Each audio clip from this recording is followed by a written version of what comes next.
The following may contain language that is not suitable for all audiences.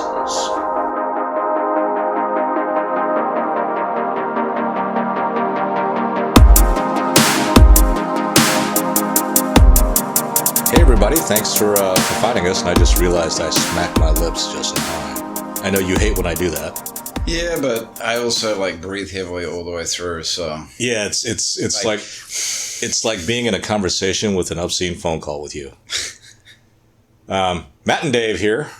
How's it going, guys? On the Low Fact Podcast. And gals. And like I said before, aren't we using guys unisex? Yeah, but do girls really want to be called guys? I don't know. I don't think they really care. Yeah. And until someone tells me different, then that's kind of what I want to do. Okay. So anyway, it's election season here. Oh, and we're in the new week. We're in a new week now. Okay. And it's still election season. Getting really close. Isn't it funny how basically every election since I've turned old enough to vote has been the most important election of our times? Yeah, I'm sick of all those guys saying that shit on the radio. It's the most important election of our time. But the last election was the most important election of our time. They're like, if you don't vote this way, it's going to be Armageddon and it's going to be the end of the country. I'm like, really? Well... Really? It's going to be the end of the country? Well, maybe. I don't know. It scares me enough that I... Actually, I'm kidding. It doesn't scare me enough that I vote that way. But I don't vote that way and nothing's happened. No, I'm with you, man, because every election, right? It's the most important election of our time. And you're one of those weirdos that writes yourself in for all sorts of things and then writes friends in for all sorts of things? For a lot of things, I do. Oh, dog catcher, water improvement board. I know I'm not supposed to. School district. I know I'm not supposed to be distracting and going from the topic right now. Okay, I don't care. But I find it funny that one of the things that... How about the people that sit there and say, don't waste your vote? In other words, don't not vote. They're like, you have to vote. But you have to vote for these pre-approved candidates? But also, why do you have to vote? I mean, isn't that your choice? It may be. Not vote? And is that a wasted vote? Well, and there's also people that sit there and think that this is all a shell game anyway. So really what it is it's like those thermostats that don't connect to anything. Oh yeah, they're making you think that you have control over stuff and change the temp and stuff, but nothing's happening. I don't know. I mean, your thing is actually pretty. It just is pretty good. Which really annoys me when people say vote, you need to vote, but what they really mean is you need to get out and vote for my candidate or what I want. What I want, yeah. Vote my way. But that's the unstated thing. Well, I have a very similar thing to that always made me chuckle. The evangelicals, when they're trying to get you into the group, everybody's walk with Jesus is personal and different. And you're like, yeah, that's right. And then you walk in and you go to the church and then all of a sudden the message changes. While everyone's walk with Jesus is personal and different, unless your walk with Jesus is the same as mine, you're going to hell. It's true. I had that debate with a guy when I was at College. College? College. Is that something that's particular to New Zealand? College? Yeah, College. The singular college. So is it the college for unicyclists? Do you go? Mm-hmm. Is there and you're just sitting there trying to balance? And then you got to graduate juggling on the unicycle. Wow, that's you're pretty talented. I must be tired. Here, I thought you went to some agricultural thing, animal husbandry. We actually do have an agricultural college in New Zealand. We have 50. Oh, really? God, America's so big. Well, the state schools, all the state schools, the state colleges, yeah, they all have an ag component. So do you do veterinary science at the agricultural colleges? You can. You must be able to. Yes. There's veterinary science pretty much in all of the national universities here in America.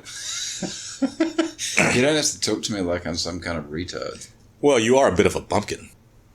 Ooh. Said the bumpkin. I'm from the city, bro. I was born in the city. I was born in a city. I'm from the streets. The mean streets. South Auckland, bro. The mean streets of New Zealand, where swing, where no one can have firearms. People have firearms in New Zealand. Oh, I thought you guys just all beat each other with knives and There's more gun batons. people in New Zealand than you'd think. Okay. So anyway, I've completely... Okay, so what... You said it's election season and then you were about to... I wasn't about to go to anything. I just thought it was kind of funny that every election in the last 10 to 20 years. Maybe it is an years. important election. Maybe it really is an important election. Well, if it is, I think if all the other elections before were really that important, judging by the way our society is now, we as a populace have failed those election tests. whatever the right thing to do was back all those times, we didn't do because my country that I love. Wow, that sounds like a... Oh, that's the beginning of God Bless America. God bless America, land that I love. Oh, wow, you are a patriot. I am. I'm from the South. Is that like from the streets? No, it's supposed to be something like if you're from the South, you love your country, and if you're from anywhere else, you hate it. I mean, that's bullshit, right? It is bullshit.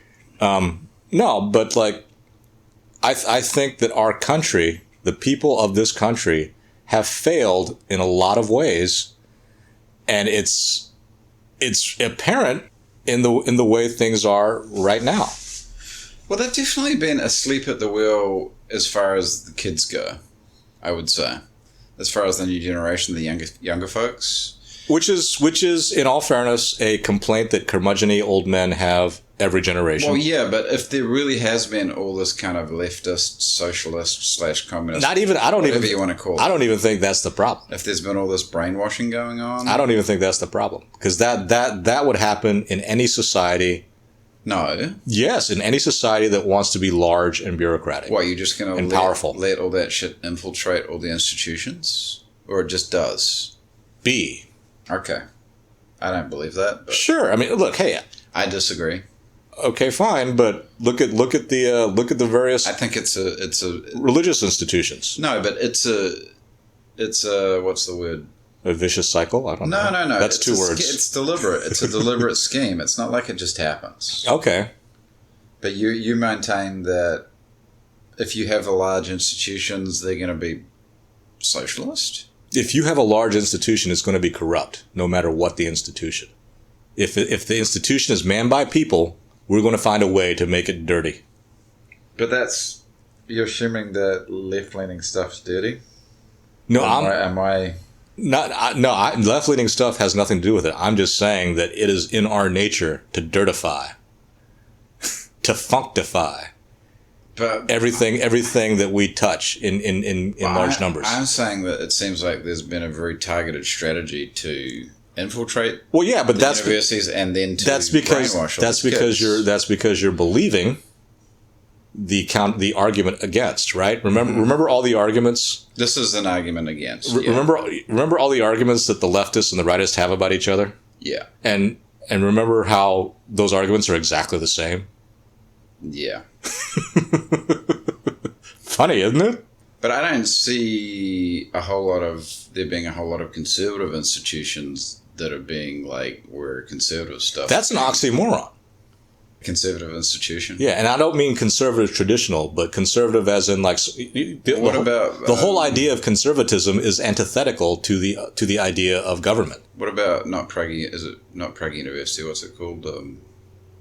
The shit that Dennis Prager always talks about. The university. Oh, Hillsdale College. Yeah, isn't that an institution? Wouldn't you call that a conservative institution? I don't know if it is or isn't, and you're still doing your thing about okay, here's this one example. Yes. Well, it's not one example. It's like all these universities across the country. What about them? They've all been infiltrated. Have they been infiltrated because it's a nefarious plot, or is it because that it's a communist? Listen before you interrupt. All right. Is it a nefarious plot, or is it because like-minded people tend to go to like-minded professions? Is the news media, full of leftist commies, or do people that kind of swing that way anyway go for that type of job? Shit, I don't know, dude. I mean, I don't think that sadists become doctors, right? Thing, right? No, it's not. It's nothing like the chicken or the egg. I'm just saying maybe there's people of a certain ilk get attracted to certain professions, right? You would not think that a sadist would become a doctor, or you would hope that they wouldn't. They become dentists. I just... Shout out to all the dentists out there. I don't think educational institutions were always like this. I mean, you look at like historically. Well, academics were always like that. But there were there was times when these schools were about pure learning. There's no such thing as pure anything. But you know, and like when they were about religion or whatever, they were ecclesiastical. Yeah, and institutions. It was better then. Really? Yeah. Was it better then because of what because of what you read, or because of what you think it was like? Yeah, both, all those things. Right, but you know, why was it that in the 1500s? Yeah, in the 1500s, that the most number of legitimation ceremonies that the Catholic Church had to do to legitimize illegitimate children were because of its employees. Why is it that one of the most famous philosophers, right, Erasmus of Rotterdam? Okay. You know whose parents were? A monk and a nun. A priest and a nun at a time when they were both when clergy was supposed to be celibate. Yeah. Maybe that's just like an exception to the rule. Well, that's all 50,000. Oh, there was that many. Yeah. In the 1500s. Yeah. Oh, that's quite. It was in the thousands. I don't know. That's quite a big number. Yeah. Oh, yeah. Well, yes. But now that I think about it, it might not have been 50,000. So you're saying that there isn't a scheme? I don't know if there is or isn't. I just don't think it's important. Finding out whether or not there is a scheme is not that important. Well, if you find out there isn't a scheme, if you find out there is a scheme, then don't you need to stop the schemers? Okay. Okay. Let's take a hypothetical, right? What if the schemer is a spirit that cannot be touched in the tangible universe? Well, then you can't do anything about it. In your mind, right? Because you need to find who's doing what and stop them. Correct. But my thing is, let's just not let it happen. How about just, right? How can you, if it, you have to find out where it comes from to not let it happen, don't you? Not necessarily. In this case, to me, I think addressing a symptom is just fine. Just get rid of the universities. No, that's not it. Because that's what I was thinking. If I think that it's just a part of life, and in many situations, just trying to knock down symptoms is a perfect way to live. Perfectly fine way to live. Not perfect perfection, but it's an admirable way to live. Our life is a struggle, no matter what. There's no. Why does it have to be such a struggle? That's a topic for another day. But. Sure it is, but you know, there's no point where you can sit there and say, okay, well, I've hit this stage in my life. It's time for me to get married. Okay, well, I've gotten married and made this much money and bought and can provide this kind of living. Let's have a kid. And you know, life's not like that. Or it's like, okay, all this bad stuff happened, so now it's all the good stuff is coming up, right? No, life is constant change, constant struggle. You're never going to have any one thing happen all the time. So you're thinking about the way that education has happened, right? There's plenty of arguments out there about how you can change that. I don't see how if it's endemic, if it's not endemic, if it's freaking everywhere. Are you talking about changing it overnight for everybody in the macro, one stroke done? No, over time. But for everybody, done. I guess. Well, that right there, I think, is the wrong way to approach it. All right. Right? You don't, like, feed the world? Who cares about the world? Feed yourself, and don't take too much away so that you can't feed yourself tomorrow. Everybody did that, be just fine, right? Yep. You know, everybody talk about, oh, there's all this waste going on. Okay, well, why don't you and everyone you know just not waste? Yeah. And you know, that's different from me sitting there saying, get healthier. That's very different. Right? But I think we've reached a good stopping point. I'm pretty sure we never talked about, well, you know what? We didn't really talk about the election. Oh, no, we kind of did. Well, we talked about your point. Joke's on you. We weren't supposed to talk about the election. I just said it was election season. Oh, shit. Anyway, thank you, everybody, and please come back to us.